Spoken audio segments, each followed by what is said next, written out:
चलिए all dear student, और हम यहाँ पर देखेंगे आज कि मालवा का पठार, ये आपको जो दिख रहा है मैप, ये मालवा का पठार है।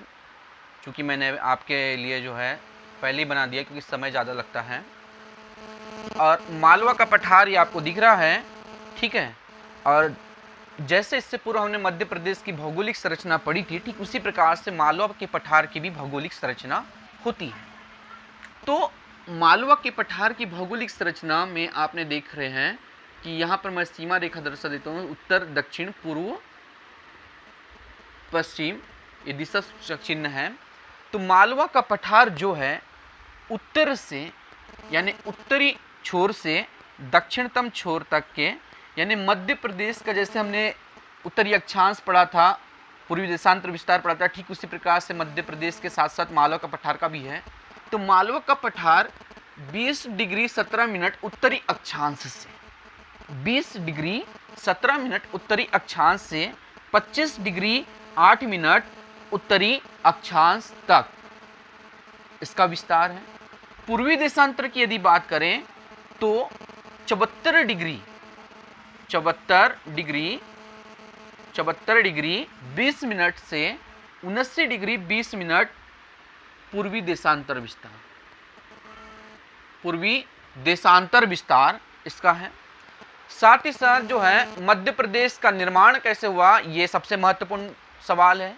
अगर आपको कभी भी एग्जाम में पूछा जाए, चाहे एमपीपीएससी में पूछा जाए या वनडे एग्जाम में पूछा जाए, अधिकांश एमपीपीएससी में पूछा जाता है, मेंस का भी सवाल रहता है कि मालवा के पठार का निर्माण कैसे हुआ।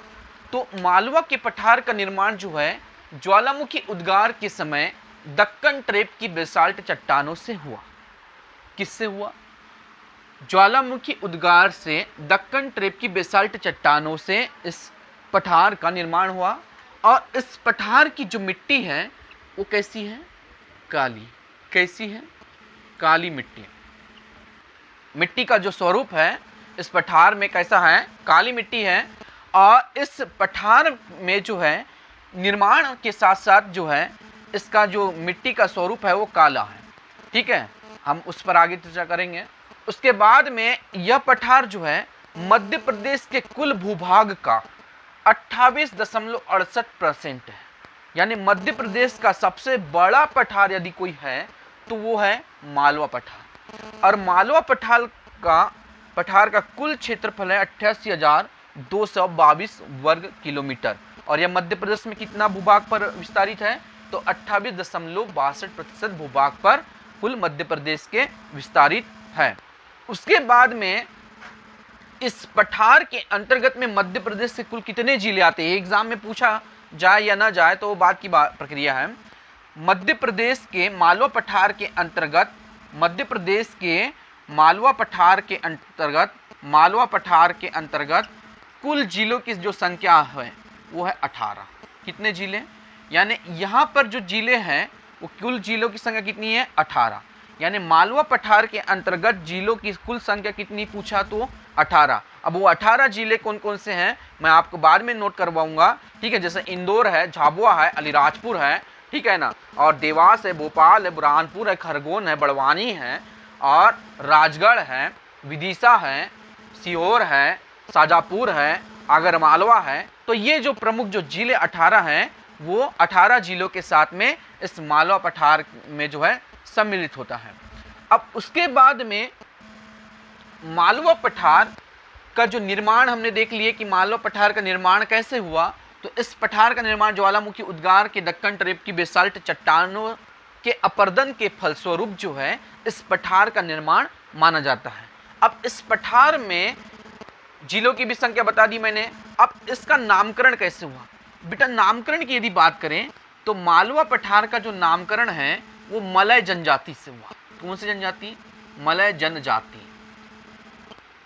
नामकरण की बात कर रहे हैं तो मलय जनजाति से जो है मालवा पठार का नामकरण हुआ।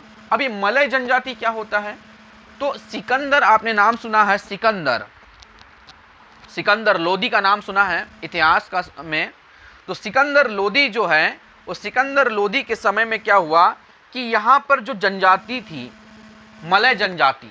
और मलय जनजाति जो है उस समय पंजाब और रेचना के दोआब क्षेत्र में निवास करती थी। ये मलय जनजाति उस समय पंजाब व रेचना के दोआब क्षेत्र में निवास करती थी।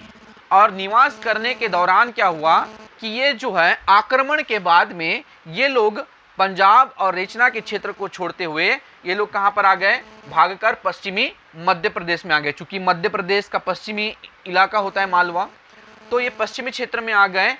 इसी के नाम पर मध्य प्रदेश में मालवा का पठार जाना जाता है। ठीक है, अब उसके बाद में यदि देखा जाए तो निर्माण हो गया। अब यहाँ पर मिट्टी हमने देखी कि मिट्टी कौन सी है, तो काली मिट्टी है।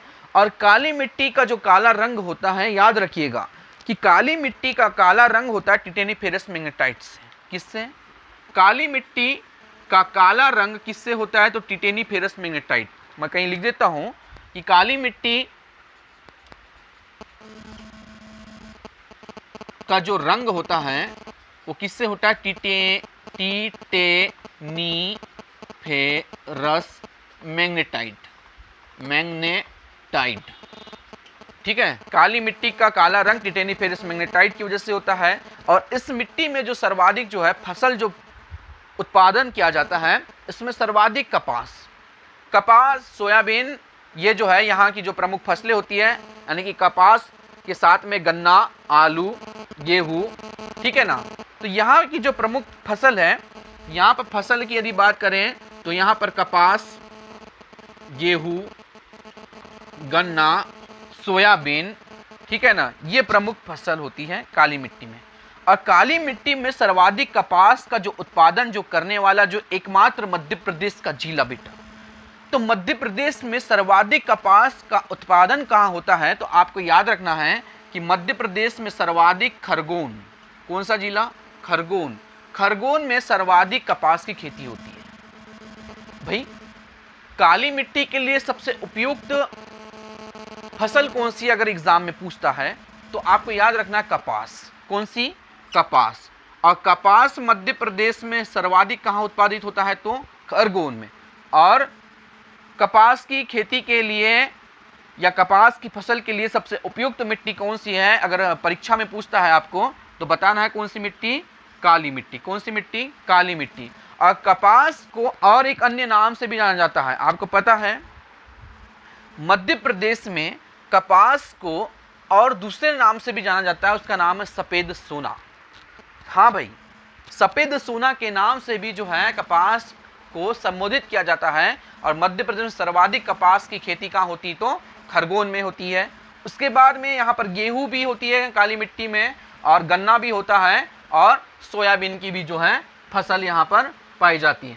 आलू भी यहाँ पर आपको मिलेगा, आलू, तो यहाँ पर आलू की भी फसल आपको जो है मध्य प्रदेश में मालवा के पठार में देखने को मिलेगी। अब आलू सर्वाधिक मध्य प्रदेश में कहाँ होता है, आप आलू सामान्यतः खाते हैं सब्जी में, तो आलू का जो उत्पादन जो सर्वाधिक मध्य प्रदेश का अगर कोई जिला करता है तो वो करता है खंडवा। कौन सा जिला, खंडवा। खंडवा भी जो है मालवा पठार में आता है। तो खंडवा में सर्वाधिक काय की खेती होती है, आलू की। काय की, आलू की। और खंडवा में आपको पता है कि खंडवा गांजा के लिए भी प्रसिद्ध है, तो सर्वाधिक गांजा कहाँ पर होता है, तो खंडवा में। और अफीम कहाँ होता है, तो मंदसौर में। खंडवा में आलू की सर्वाधिक खेती होती है, ठीक है ना। गन्ना भी यहाँ पर आपको पता है कि मालवा पठार में सर्वाधिक गन्ना होता है, ठीक है ना। तो काली मिट्टी का काला रंग टिटेनीफेरस मैग्नेटाइट की वजह से होता है। और काली मिट्टी का जो पीएच मान होता है वो कितना होता है, आपको पता है, यह मिट्टी जो है अम्लीय प्रकृति की होती है। और इस मिट्टी का जो पीएच मान होता है वो 7.5 से अधिक होता है, ठीक है ना। तो काली मिट्टी का पीएच मान की यदि बात करें तो 7.5 से अधिक होता है। ये एसिड बेस की होती है, एसिड होती है, बेस नहीं होती है। बेस का मतलब होता है क्षारीय और एसिड का होता है अम्लीय। तो काली मिट्टी का पीएच मान अगर कभी पूछता है तो 7.5 से अधिक, ठीक है ना। उसके बाद में आगे बढ़ते हैं कि काली मिट्टी के बाद में अब बात करते हैं यहाँ पर वर्षा की। तो आपको याद रखिएगा कि मालवा के पठार की जो जलवायु है, मालवा के पठार की जो जलवायु है वह समशीतोष्ण जलवायु है। कैसी जलवायु है भाई, मालवा के पठार की जलवायु की यदि बात कर रहा है तो ये है समशीतोष्ण, समशीतोष्ण, शीतोष्ण, समशीतोष्ण जलवायु। मालवा के पठार की जलवायु कैसी है? समशीतोष्ण जलवायु है। और इस जलवायु में यहाँ पर जो वर्षा होती है वो 75 सेंटीमीटर से लेकर 125 सेंटीमीटर तक जो है प्रतिवर्ष वर्षा होती है। और यहाँ पर जलवायु के साथ साथ यहाँ पर ये वन विहीन क्षेत्र है। कैसा क्षेत्र है? वन विहीन क्षेत्र है, यानी यहाँ पर समशीतोष्ण वन पाए जाते हैं। यानी कि यहाँ समशीतोष्ण वन कैसे भाई? तो यहाँ पर जो वन जो पाए जाते हैं वो पाए जाते हैं कटीले। कैसे वन पाए जाते हैं? कटीले वन, यानी नागफनी, केक्टस, ठीक है ना, यहाँ पर जो है कटीले वन पाए जाते हैं। तो मालवा के पठार जो है वन संसाधन की दृष्टि से संपन्न पठार नहीं माना जाता है। जलवायु की यदि बात करें तो यहाँ की जलवायु है समशीतोष्ण जलवायु है, ठीक है ना। और मालवा की पठार की जलवायु को जो है आपको इतिहास की ओर पुनः ले जाते हैं। तो मालवा की जो पठार की जो जलवायु को भारत की सर्वश्रेष्ठ जलवायु का जो दर्जा जो देने वाले थे वो एक जो है चीनी यात्री थे जिनका नाम है फायान। तो फायान नामक जो चीनी यात्री ने कहा था कि मालवा की पठार, फायान का नाम सुना है आपने? तो फायान जो चीनी यात्री ने मालवा की पठार की जलवायु को सर्वश्रेष्ठ जलवायु कहा था। क्यों कहा था? क्योंकि आपको पता है कि गर्मी के मौसम में ठीक है ना, यहाँ का जो टेम्परेचर होता है वो 40 डिग्री सेल्सियस से 42 डिग्री सेल्सियस के मध्य होता है, या बोला जाए कि 45 डिग्री सेल्सियस होता है। ठंड के समय में यानी शीत ऋतु में यहाँ का टेम्परेचर 10 डिग्री सेल्सियस से 12 डिग्री सेल्सियस के मध्य होता है। इसीलिए इस पठार की जलवायु को सर्वश्रेष्ठ जलवायु के नाम से भी संबोधित किया जाता है। और उसने किसने किया था? तो फायान नामक जो चीनी यात्री था उसने जो है यहाँ की जलवायु को संबोधित किया था। अब बात करते हैं कि इस पठार में प्रमुख नदियां कौन सी बहती हैं, ठीक है। तो इस पठार के अंतर्गत में जो आने वाली जो प्रमुख नदियां हैं वो है चंबल, नाम सुना है आपने, चंबल, ठीक है। तो यहाँ की जो प्रमुख नदियां हैं, नदियां बहुत इंपॉर्टेंट सवाल है, ठीक है ना भाई। मालवा के पठार की प्रमुख जो नदी है, नदियां, तो मालवा के पठार की प्रमुख नदियां है चंबल, नाम आपने सुना है चंबल, सिंध, काली सिंध, काली सिंध, पार्वती, बारना, बनास, ठीक है ना, बारना, बनास, सिंध, काली सिंध, गंभीर, माही,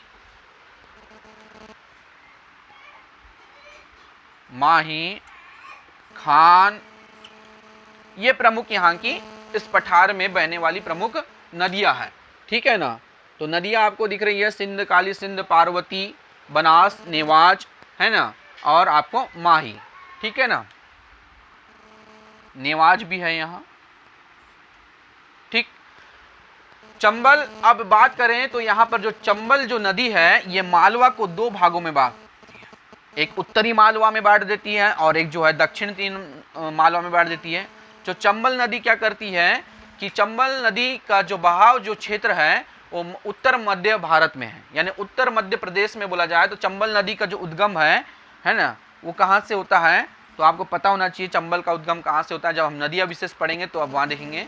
तो चंबल जो है मुरैना भिंड होते हुए जो है इसको जो है बाढ़ प्रभावित वाले इलाकों से जो है चंबल बहती है। सिंध, काली सिंध, पार्वती, बारना, बनास, माही और खान और नेवाज। कई बार एग्जाम में यहाँ से सवाल पूछा गया है, ठीक है ना, कि माही नदी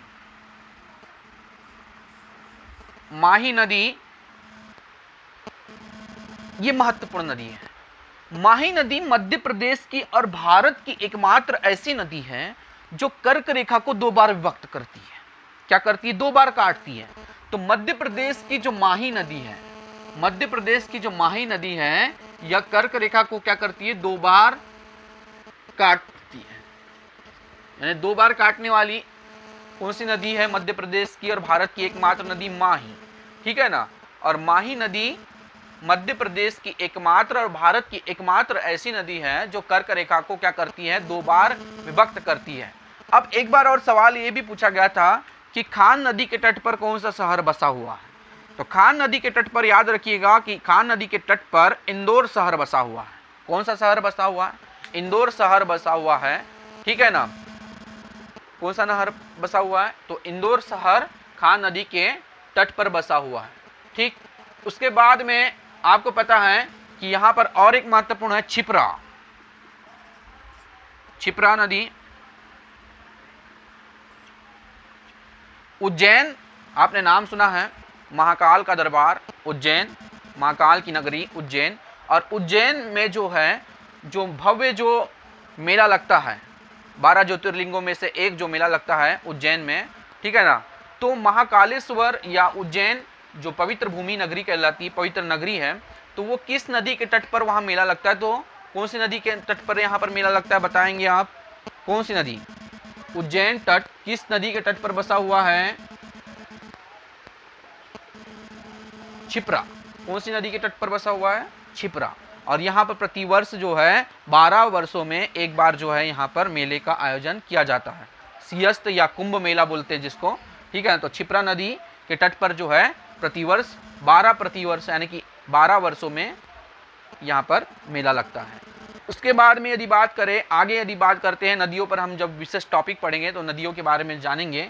खनिज संसाधन की यदि बात करें तो खनिज संसाधन की दृष्टि से यह पठार संपन्न नहीं माना जाता है। खनिज संसाधन की दृष्टि से यह पठार संपन्न नहीं माना जाता है, क्योंकि यहाँ पर जो है एक प्रकार से बोलना चाहिए कि राक फास्फेट जो है झाबुआ में है, ठीक है ना। तो खनिज संसाधन की दृष्टि से यह पठार संपन्न नहीं है। यहाँ पर सिर्फ खनिजों में यदि बात करें, खनिज में, तो राक फास्फेट,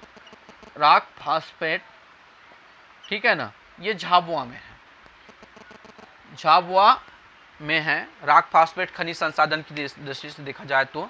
उसके बाद में यदि जनजाति यदि देखें तो इस पठार में जो जनजाति है, इस पठार में यदि प्रमुख जनजाति की यदि बात करें तो जनजाति यहाँ पर है भील। कौन सी जनजाति है? भील। और भिन्न जनजाति के साथ साथ में यहाँ पर जो है कोरकू भी जनजाति पाई जाती है, ठीक है ना। तो जनजाति में यहाँ पर जो है भील प्रमुख जनजाति है। कौन सी जनजाति है? भील, भील जनजाति। यानी कि इसके पूर्वी क्षेत्रों में जो है सर्वाधिक जो और विस्तारित जो जनजाति है वो कौन सी जनजाति पाई जाती है? भील। कभी पूछा जाए कि मालवा के पठार में सर्वाधिक पाई जाने वाली कौन सी जनजाति है? सर्वाधिक क्षेत्र में पाई जाने वाली एकमात्र जनजाति है भील। भील का मतलब क्या होता है? जब मैं जनजाति विशेष टॉपिक पढ़ाऊंगा तो विस्तृत उस पर चर्चा करेंगे। हालांकि मैं उसको आपको ऊपरी चीजें बता देता हूं कि भील का मतलब क्या होता है। भील का मतलब होता है कि ऐसे जनजाति विशेष समूह जो तीर कमान का यूज करते हैं। आपने इंद्रधनुष या तीर कमान आपने बचपन में चलाया होगा। जो अपने कमर में धनुष धारण करते हो, तीर कमान का जो यूज करते हो, इन लोगों को भील कहा गया है। और भील के जो प्रमुख जो निवास स्थान होता है, भील का जो प्रमुख निवास स्थान होता है, ये कई बार एग्जाम में पूछा जाता है, महत्वपूर्ण टॉपिक है ये। तो भील का जो निवास स्थान है या घास फूस का निवास स्थान बनाते हैं, जिसको जहां पर निवास करते हैं उसे बोलते हैं फाल्या। क्या बोलते हैं? फाल्या। और यहाँ पर एक कू भी है, कू इनका जो है, जहाँ पर ये जो है घास फूस से बनाते हैं, ये कू होता है, इनका निवास क्षेत्र होता है। तो फाल्या और कू ये भील के प्रमुख निवास क्षेत्र होते हैं। और इनके जो प्रमुख जो प्रणेता है, आपको पता है कि अभी इनके यहाँ पर एक जो इनके भील के प्रमुख जो पिथौरा शैल चित्र है, पिथौरा है ना, भित्ति चित्र जिसको बोलते हैं, तो पिथौरा भित्ति चित्र के जो प्रमुख प्रणेता है ना, श्री पेमा फाल्या, तो ये इसके प्रमुख कलाकार थे, जिनका हाल ही में जो है इससे पूर्व जो है अभी 2019 में निधन हो गया। पिथौरा भित्ति चित्र के जो प्रमुख प्रणेता थे श्री पेमा फाल्या, ठीक है ना, तो उनका निधन हो गया। तो ये जो है भित्ति चित्रकला है पिथौरा। उसके बाद में भील की यदि बात करें तो भील जो है इनके बहुत सारी उपजातियां भी होती है, वो बाद में हम चर्चा करेंगे। तो एग्जाम में अगर आपको पूछा जाए कि मालवा के पठार में सर्वाधिक पाई जाने वाली कौन सी जनजाति, तो आपको याद रखना है यहाँ पर सर्वाधिक भील जनजाति पाई जाती है। उसके बाद में यदि बात करते हैं यहाँ पर उद्योग धंधे की, तो यहाँ पर चीने मिलें हैं, जो कि सरकारी कारखाना यहाँ पर बरलाई शुगर मिल, या आपने नाम सुना होगा। तो यहाँ पर एक चीन मिल है बरलाई शुगर मिल, ठीक है ना, जो कि सीहोर में है और भोपाल में भी मिलती है, ठीक है ना। यहाँ पर भेल कारखाना, आपको पता है कि भोपाल जिला बसा हुआ है, 18 जिले हैं, तो भेल कारखाना यहाँ पर स्थापित है। तो यहाँ पर उद्योग की दृष्टि से है, ठीक है। कपड़ा उद्योग भी यहाँ पाए जाते हैं, और एशिया का सबसे बड़ा सोयाबीन संयंत्र जो है यहाँ उज्जैन में है, ठीक है ना। तो उज्जैन का में जो है एशिया का सबसे बड़ा सोयाबीन संयंत्र लगाया गया है, जो कि उसका जो स्थापित किया गया था 1983 में, ठीक है ना। सोयाबीन उज्जैन में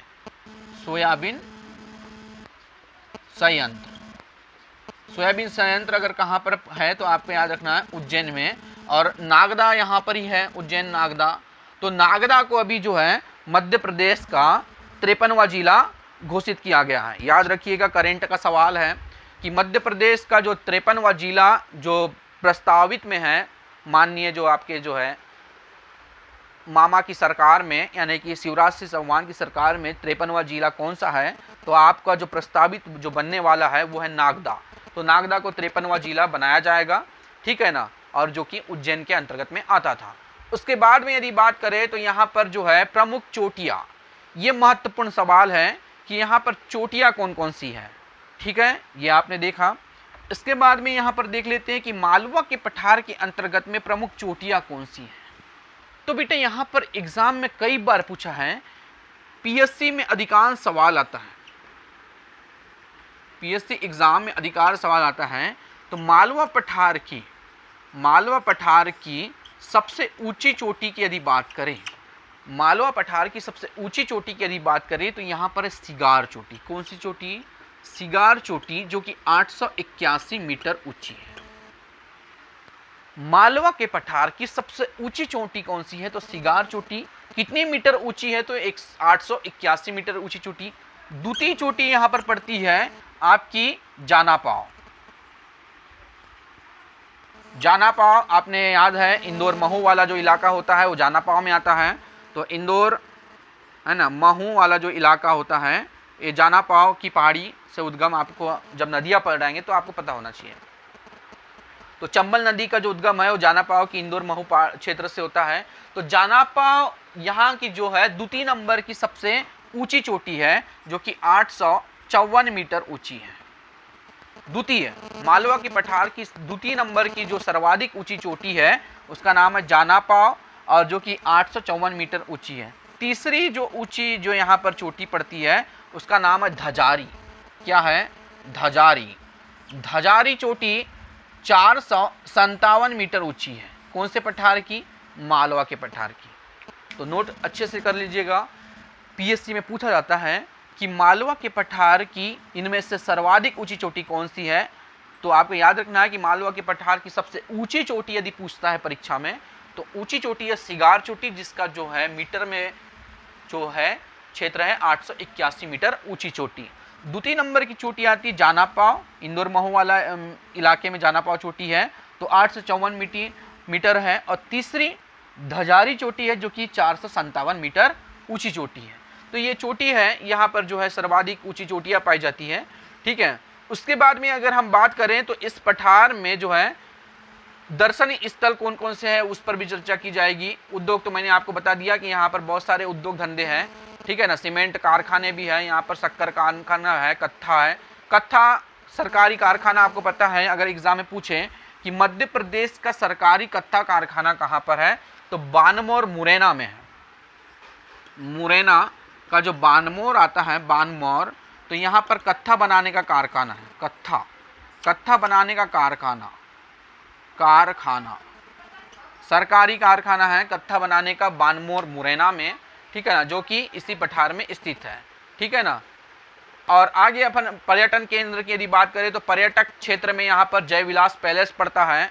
जयविलास पैलेस है ना, जयविलास पैलेस यहाँ पर्यटक पैलेस है। ग्वालियर का किला, ग्वालियर का किला आपको पता है। यहाँ पर अगर पर्यटन क्षेत्र यदि देखें, पर्यटन क्षेत्र की दृष्टि से क्या स्थान रखता है मालवा पठार, तो पर्यटन क्षेत्र में आपको पता है कि जय विलास पैलेस, जय विलास पैलेस कहाँ पर है? जय विलास पैलेस तो मालवा पठार में है। दूसरा है ना, दूसरा मैंने बताया कि रानी लक्ष्मीबाई, रानी लक्ष्मीबाई का किला, ग्वालियर का किला, ये भी कहाँ पर है? इसी पठार में आता है, ग्वालियर का किला।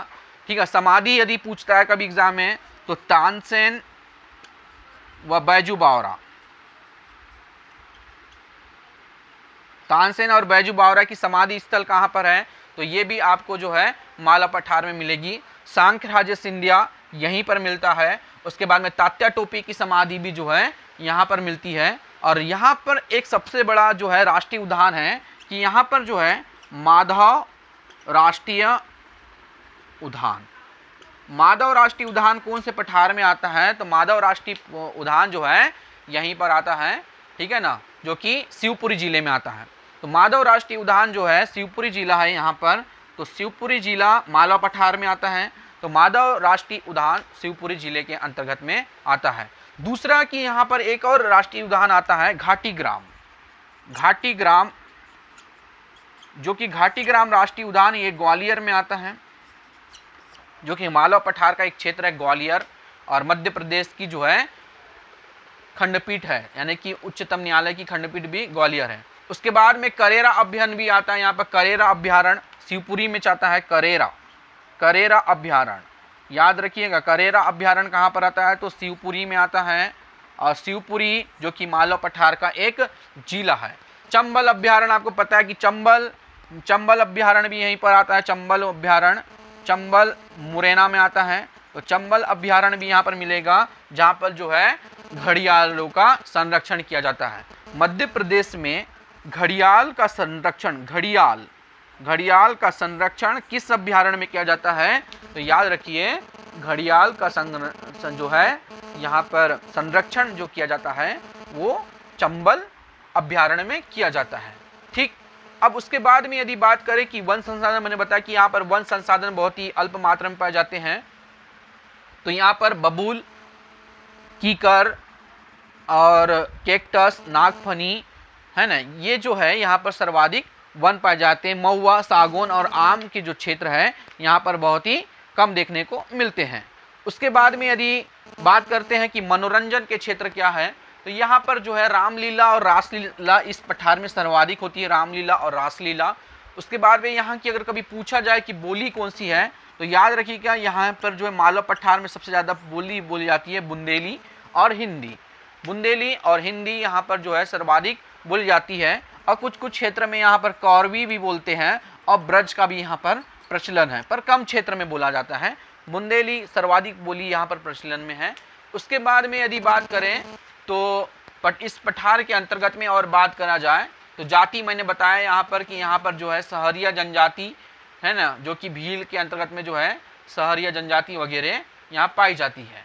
ठीक है ना, सहरिया जनजाति भी पाई जाती है, पर सबसे महत्वपूर्ण जनजाति यहाँ की जो है मैंने बताया आपको भील जनजाति है। ठीक है ना। उसके बाद में यदि यहाँ पर और पर्यटन स्थल बोले तो भोजशाला कहाँ पर है, तो आपको पता होना चाहिए कि भोजशाला जो है वो धार में आता है। भोजशाला कहाँ पर आता है, तो धार में आता है। और धार में आने के साथ साथ में जो है यहाँ महाकाल का नगरी कहाँ है, तो उज्जैन में है। गोमतागिरी जैन मंदिर कहाँ है, तो गोमतागिरी आपको पता है कि इंदौर में है। माँ चामुंडा देवी का पूछता है तो माँ चामुंडा देवी का मंदिर कहाँ है, तो देवास में है। माँ चामुंडा देवी का मंदिर पुष्पगिरी कहाँ है, तो ये भी देवास में। ताजुल मस्जिद सबसे एशिया की सबसे बड़ी मस्जिद है, तो ताजुल मस्जिद भोपाल में है, जो कि मालवा पठार का के अंतर्गत में ही आता है। उसके बाद जो बौद्धों का जो है, बौद्धों की जो तीर्थ नगरी बोलना चाहिए सांची, ठीक है ना, तो सांची का स्तूप जो है रायसेन में आता है। रायसेन किस पठार के अंतर्गत में आता है, तो रायसेन जो है आपका मालवा पठार के अंतर्गत में ही आता है। ठीक है ना। उसके बाद में मांडू जो है आपका धार में आता है।